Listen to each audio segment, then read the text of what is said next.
Maintenant que notre pâton a reposé un 15-20 minutes sur le comptoir, c'est là qu'on va venir le former. Fait que je vais remettre... Oups, là, il va falloir que je déplace la caméra, mais bon. Je mets un petit peu de farine sur le comptoir, mais pas trop. Là, je vais déplacer ça un petit peu pour que vous puissiez voir. Oups, je me rends pas. Bon, on va faire notre possible. Donc là, ce qui était dessus devient dessous, le dessous devient dessus. On va le flipper comme ça et là, je vais venir le façonner. Et en théorie, c'est pas supposé de coller parce que justement, il y a une croûte qui s'est formée de l'autre côté. On vient vraiment le bouler. Le bouler.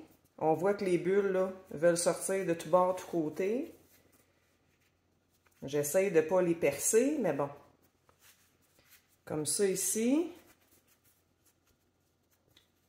Et là, ça, je viens le mettre dans un bol.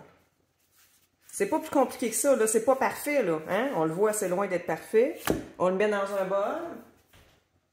Donc, je laisse vraiment mes pliages sur les dessus parce que demain, c'est ça que je vais venir flipper pour que le dessus devienne le dessous vienne le dessus.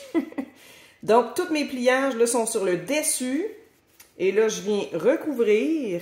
Et on envoie au frigo toute la nuit. Donc, de 12 à 15 heures. Encore là, c'est pas plus grave que ça si vous le faites cuire un petit peu avant, un petit peu après. Mais c'est de 12 à 15 heures en fermentation longue au frigo. C'est ce qu'on appelle le cold retard.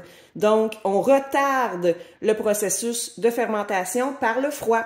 Donc, on se retrouve demain matin pour la cuisson de mon premier pain au levain. Bye bye!